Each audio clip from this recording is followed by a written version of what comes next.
issues of sectarianism are greater than ever.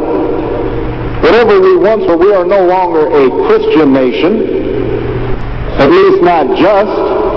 We are also a Jewish nation, a Muslim nation, and a Buddhist nation, and a Hindu nation, and a nation of non-believers. And even if we did have only Christians in our midst, if we expelled every non-Christian from the United States of America, whose Christianity would we teach in the schools? Would it be James Dobson's or Al Sharpton's? Which passages of Scripture should guide our public policy? Should we go with Leviticus, which suggests slavery is okay, and that eating shellfish is an abomination?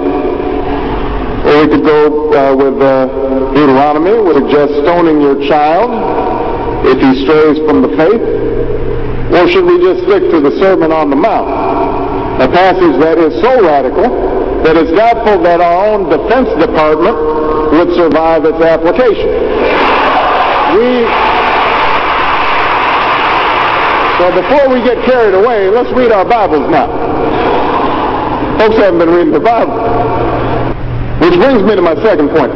Democracy demands that the religiously motivated translate their concerns into universal rather than religion-specific values. What do I mean by this? It requires that their proposals be subject to argument and amenable to reason.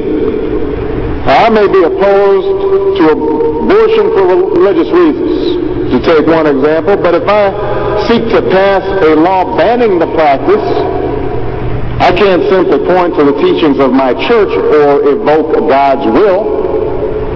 I have to explain why abortion violates some principle that is accessible to people of all faiths, including those with no faith at all.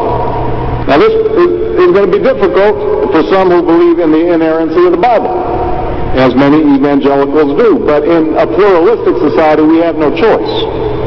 Politics depends on our ability to persuade each other of common aims based on a common reality. It involves compromise, the art of what's possible. And at some fundamental level, religion doesn't allow for compromise. It's the art of the impossible. If God's spoken, then followers are expected to live up to God's edicts, regardless of the consequences. Now, to base one's own life on such uncompromising commitments may be sublime, but to base our policy making on such commitments would be a dangerous thing. And if you doubt that, let me just give you an example. We all know the story of Abraham and Isaac.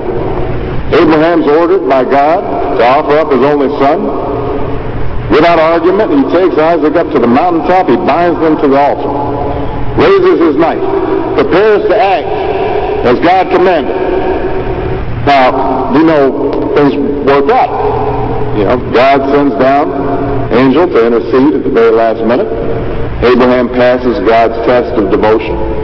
But it's fair to say that if any of us leaving this church saw Abraham on the roof of a building raising his knife, we would, at the very least, call the police and expect the Department of Children and Family Services to take Isaac away from Abraham.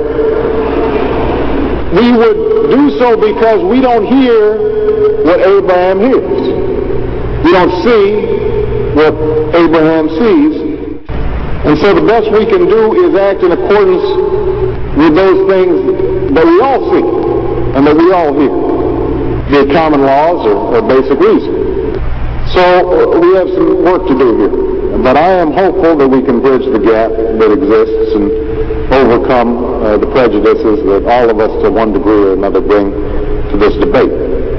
And I have faith that millions of believing Americans want that to happen. No matter how religious they may be or may not be, people are tired of seeing faith used as a tool of attack.